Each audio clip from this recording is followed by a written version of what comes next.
Hello everyone, welcome to Learn with Yasmin. আজিৰ ভিডিঅ'ত আমি পঢ়িম ক্লাছ 12 বায়োলজিৰ চেপ্টাৰ 3 মানৱ প্ৰজননৰ আমি কি পঢ়ি আছিলোঁ জনন কোষৰ উৎপত্তি হয়নে জনন কোষৰ উৎপত্তিৰ আমি শুক্ৰাণু জননৰ বিষয়ে পঢ়িলোঁ যে শুক্ৰাণু জনন কেনেদৰে হয় কেনেদৰে শুক্ৰাণুসমূহ সৃষ্টি হয় শুক্ৰজনন নলীত এইবোৰৰ বিষয়ে আমি পঢ়িছোঁ এতিয়া চাওক যে কি হৰমনে ইয়াত ভাগ লয় কি হৰমনে সহায় কৰে সেই বিষয়ে আজি আমি পঢ়িম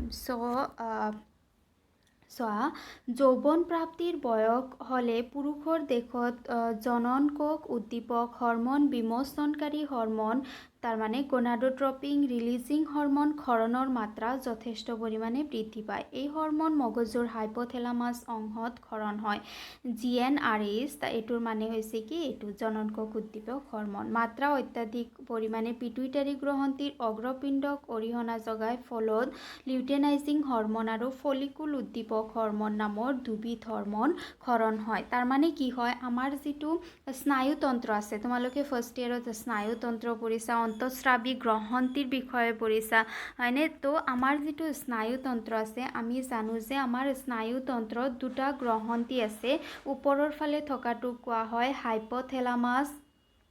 হাইপোথেলামাছ আৰু তলত এটা সৰু অংশ থাকে যাক কোৱা হয় পিটুইটাৰী কি বুলি কোৱা হয় মাষ্টাৰ গ্ল্যান্ড পিটুইটাৰীয়ে কি কৰে যিমান হৰমন দেহত ক্ষৰণ হয় গোটেই হৰমনৰ ক্ষৰণক ই নিয়ন্ত্ৰণ কৰে গোটেই হৰমনক নিয়ন্ত্ৰণ কৰে পিটুইটাৰী আৰু পিটুইটাৰীক কম বেছি পৰিমাণে নিয়ন্ত্ৰণ কৰে হাইপোথেলামাছ নামৰ হৰমন গ্ৰন্থিবিধে তাৰ মানে হাইপোথেলামাছ হৈছে কি পিটুইটাৰী আৰু অন্তঃস্ৰাৱী গ্ৰন্থি মানে হৰমন ক্ষৰণ কৰা গ্ৰন্থি হয়নে অন্তঃস্ৰাৱী গ্ৰন্থি আৰু পিটুইটাৰী গ্ৰন্থিৰ মাজত এটা লিংক বনায় এটা সম্পৰ্ক সৃষ্টি কৰে হাইপোথেলামাছে কি হয় যে যেতিয়া যৌৱন প্ৰাপ্তিৰ সময় হয় তাৰ মানে কৈশোৰ কাল শেষ হৈ প্ৰজনন কালত সোমায় পুৰুষ এজন তেতিয়া পুৰুষৰ দেহত যিটো হাইপোথেলামাছ থাকে মগজুৰ যিটো হাইপোথেলামাছ থাকে হাইপোথেলামাছে এবিধ হৰমন ক্ষৰণৰ মাত্ৰা বঢ়াই দিয়ে সেই হৰমনবিধৰ নাম হৈছে জনন কোষ উদ্দীপক হৰমন বিমোচনকাৰী হৰমন যাক কোৱা হয় in short GnRH gonadotropin releasing hormone GnRH hormone ক্ষৰণৰ মাত্ৰা এইটো সময়ত বাঢ়ি যায় যেতিয়া GnRH হৰমন ক্ষৰণৰ মাত্ৰা বাঢ়ি যায় তেতিয়া ই কি কৰে যিটো পিটুইটাৰী গ্ৰন্থিৰ অগ্ৰপিণ্ড তাৰ মানে পিটুইটাৰী গ্ৰন্থিৰ যিটো আগৰ অংশ আছে সেইটো অংশ কি উদ্দীপনা যোগায় সেইটো অংশ কি এক্সাইটেড কৰে বুজি পাইছানে পিটুইটাৰী গ্ৰন্থিৰ আগৰ অংশটোক ই এক্সাইটেড কৰে যাৰ ফলত পিটুইটাৰী গ্ৰন্থিৰ অগ্ৰপিণ্ডৰ পৰা দুটা হৰমন ক্ষৰণ হয় হৰমন দুটা কি এটা হৈছে LH হৰমন আৰু এটা হৈছে FSH হৰমন LH হৰমন মানে লিউটেনাইজিং হৰমন FSH হৰমন মানে ফলিকুল উদ্দীপক হৰমন এই LH আৰু FSHৰ কাম কি ইয়াতে আছে যে LH হৰমনে শুক্ৰাশয়ৰ লেইদিক কোষবোৰক উদ্দীপ্ত কৰে এই কোষবোৰত এন্ড্ৰজেন নামৰ হৰমনবিধ সংশ্লেষণ আৰু ক্ষৰণ ঘটায় আনহাতে এন্ড্ৰজেনে শুক্ৰজনী নলিকাত শুক্ৰাণুজনন হোৱাত উদ্দীপনা যোগায় ফলিকুল হৰমনে চাৰ্টলি কোষবোৰৰ ওপৰত ক্ৰিয়া কৰি স্পাৰ্মিঅজেনেচিছ প্ৰক্ৰিয়া সহায় কৰা কিছুমান কাৰকৰ ক্ষৰণ ঘটায় ইয়াৰ যিটো LH হৰমন আছে LH হৰমনবিধে কি কৰে যিবোৰ শুক্ৰাশয়ত যিবোৰ লেইদিক চেল থাকে আমি শুক্ৰাণু পুংজনন তন্ত্ৰত পঢ়িছিলোঁ লেইদিক কোষ মানে হৈছে কি অন্তৰ্বৰ্তী কোষ যাৰ পৰা কি হয় যিয়ে এন্ড্ৰজেন নামৰ এবিধ হৰমন ক্ষৰণ হোৱাত সহায় কৰে এন্ড্ৰজেন হৰমনৰ কাম কি যিবোৰ যৌন চৰিত্ৰ আছে যৌন চৰিত্ৰসমূহক নিয়ন্ত্ৰণ কৰে এন্ড্ৰজেনে যিটো LH আছে LHয়ে কি কৰে যিবোৰ লেইদিক কোষ আছে শুক্ৰাশয়ৰ লেইদিক কোষবোৰৰ ওপৰত ক্ৰিয়া কৰে যাতে এই কোষবোৰে বেছিকৈ এন্ড্ৰজেন নামৰ হৰমনবিধ ক্ষৰণ কৰে আৰু এন্ড্ৰজেনে যৌন চৰিত্ৰসমূহক গৌণ যৌন চৰিত্ৰসমূহক নিয়ন্ত্ৰণ কৰে। ইয়াৰোপৰি এন্ড্ৰজেনে কি কৰে, শুক্ৰাণু জনন প্ৰক্ৰিয়াত উদ্দীপনা যোগায়। তাৰমানে শুক্ৰাণু যাতে বেছিকৈ শুক্ৰাণু সৃষ্টি হ'ব পাৰে, শুক্ৰাণু জনন প্ৰক্ৰিয়া যে আছিল য'ত শুক্ৰজনী নলীত কি হয়, শুক্ৰজনী নলীৰ পৰা শুক্ৰাণুসমূহ যে ষ্টেপ ৱাইজ সৃষ্টি হয়, সেই শুক্ৰাণু জনন প্ৰক্ৰিয়াটো ই উদ্দীপনা যোগায়। তাৰমানে শুক্ৰাণু জননৰ কাৰণেও ই এক্সাইটেড কৰে এন্ড্ৰজেনে। তাৰপিছত ফলিকুল FSHৰ কাম কি, যিটো FSH হৰমন আছে, ফলিকুল উদ্দীপক হৰমন, ফলিকুল উদ্দীপক হৰমনে কি কৰে, যিবোৰ চাৰ্টলি কোষ আছে, চাৰ্টলি কোষবোৰ ক'ত থাকে, শুক্ৰাশয়ত। এনেদৰে এইবোৰ হৈছে কি পুংজনন কোষ, আৰু এই মাজৰ যে ঠাই থাকে এইবোৰত থাকে চাৰ্টলি কোষ। চাৰ্টলি কোষবোৰে যিবোৰ শুক্ৰাণুৰ সৃষ্টি হয়, শুক্ৰাণুবোৰক পুষ্টিৰ যোগান ধৰে। চ' ফলিকুল হৰমনবোৰৰ ওপৰত ক্ৰিয়া কৰে।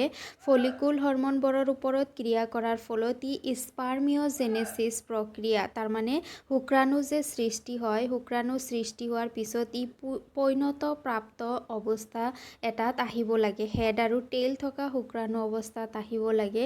সেই শুক্ৰাণুৰ বিকাশ হোৱাত ই সহায় কৰে। FSHে শুক্ৰাণু বিকাশ হোৱাত সহায় কৰে, যাতে শুক্ৰাণু বেছিকৈ বিকাশ হ'ব পাৰে। সেইকাৰণে ফলিকুল FSH ফলিকুল উদ্দীপক হৰমনৰ ওপৰত ই ক্ৰিয়া কৰে। চ' বেচিকেলি এই হৰমনবোৰৰ কাম কি, প্ৰথমতে ইহঁতে কি কৰে, শুক্ৰাণু জননত ক্ৰিয়া কৰে। শুক্ৰাণু জনন প্ৰক্ৰিয়া যাতে বেছিকৈ হ'ব পাৰে তাত ক্ৰিয়া কৰে। শুক্ৰাণু জনন মানে কি, বেছিকৈ যাতে শুক্ৰাণু সৃষ্টি হয়। তাৰপিছত স্পাৰ্মিঅজেনেচিছ, স্পাৰ্মিঅজেনেচিছৰ মানে হৈছে কি, যাতে শুক্ৰাণুবোৰ সোনকালে পৈণতপ্ৰাপ্ত অৱস্থাত আহে, তাত সহায় কৰে। তাৰপিছত যিবোৰ গৌণ চৰিত্ৰ আছে, গৌণ চৰিত্ৰসমূহকো ইহঁতে নিয়ন্ত্ৰণ কৰে এই হৰমনবোৰে। এতিয়া আমি চাওঁ শুক্ৰাণুৰ গঠন কেনেকুৱা হয়। অনুবীক্ষণ যন্ত্ৰৰ তলত চালে শুক্ৰাণু এটাত কি কি অংশ দেখিবলৈ পোৱা যায়। শুক্ৰাণু এটাত শিৰ, গ্ৰীবা, মধ্যাংশ আৰু এডাল পুচ্ছ থাকে। এয়া চোৱা এটা শুক্ৰাণু, শুক্ৰাণুটোৰ কোনটো অংশত কি কি থাকে চোৱা। এইটো যে ওপৰৰ যে অংশ যে আছে, ওপৰৰ অংশ, এইখিনি অংশ কি বুলি কোৱা হয়, শিৰ বুলি কোৱা হয়, তাৰমানে মূৰ। এই ওপৰৰ অংশটোক মূৰ বুলি কোৱা হয়। তাৰপিছত এইখিনি অংশ, এইটো মূৰৰ তলত যে এনেকুৱা যে অলপ অংশ আছে, সেইখিনি গ্ৰীবা বুলি কোৱা হয়। গ্ৰীবা মানে হৈছে কি, ডিঙি অংশ, ডিঙি অংশ। তাৰপিছত এইখিনি যে অংশ যে আছে, এইখিনি অংশক কোৱা হয় মধ্যাংশ, তাৰমানে মাজৰ অংশ। তাৰপিছত একেবাৰে তলৰ এইখিনি অংশ, নেজৰ দৰে যে মিহি অংশখিনি, এইখিনিক কোৱা হয় পুচ্ছ বা নেজ। চ' শুক্ৰাণু এটাক যদি অনুবীক্ষণ যন্ত্ৰৰ তলত চোৱা হয়, তেতিয়াহ'লে শুক্ৰাণুটোত কি কি থাকে, শিৰ থাকে, মূৰ থাকে, ডিঙি থাকে, মধ্যখণ্ড থাকে আৰু নেজ থাকে। এইকেইটা অংশৰে শুক্ৰাণু এটা গঠিত হয়। এতিয়া প্ৰতিটো অংশৰে এটা নিৰ্দিষ্ট কাম আছে, হয়নে? চাওঁ কোনটো অংশৰ কি কি কাম আছে। চোৱা, যিটো শিৰ আছে, যিটো মূৰ আছে, মূৰত কি আছে, এগুণাত্মক ক্ৰমজমযুক্ত কোষকেন্দ্ৰ আছে। আমি জানো যে মানুহৰ যিটো জনন কোষ থাকে, জনন কোষত N সংখ্যক ক্ৰমজম, তাৰমানে এগুণাত্মক ক্ৰমজম থকা হয় জনন কোষটো। আৰু এই N আৰু মাতৃৰ N, তাৰমানে ডিম্বাণুৰ N দুটা লগ লাগি পেলাই টুৱাইচ N সংখ্যক যোজন কোষৰ সৃষ্টি হয়। চ' যিটো শুক্ৰাণু আছে, শুক্ৰাণুত কি আছে, N সংখ্যক এগুণাত্মক গুণ থকা কোষকেন্দ্ৰ আছে। ইয়াতে এইটো মাজত আছে কি, কোষকেন্দ্ৰ, আৰু কোষকেন্দ্ৰটো কি হয়, এগুণাত্মক গুণ থকা, তাৰমানে N সংখ্যক ক্ৰমজম থকা হয় কোষকেন্দ্ৰটো।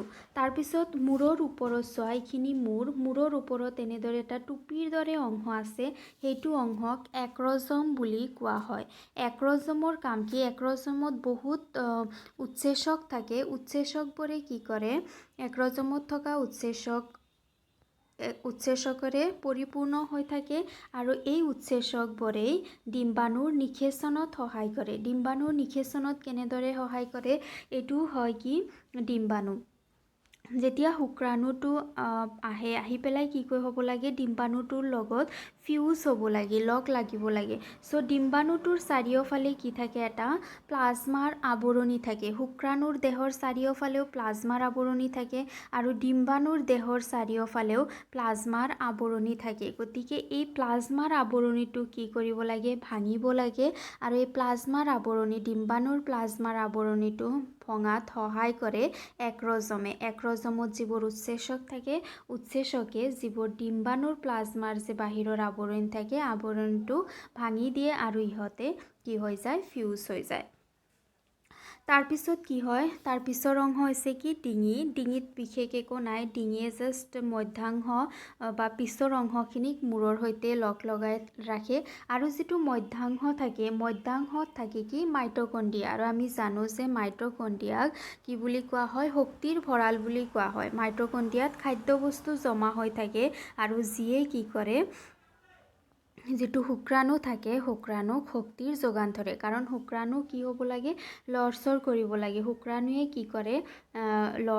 লৰচৰ কৰে। শুক্ৰাণুৱে সাঁতুৰি পেলাই ডিম্বাণুৰ লগত গৈ পেলাই লগ লাগে। গতিকে শুক্ৰাণুক বহুত শক্তিৰ প্ৰয়োজন হয় আৰু এই শক্তিৰ যোগান ধৰে শুক্ৰাণুৰ মধ্যখণ্ডত থকা মাইটকণ্ড্ৰিয়াই।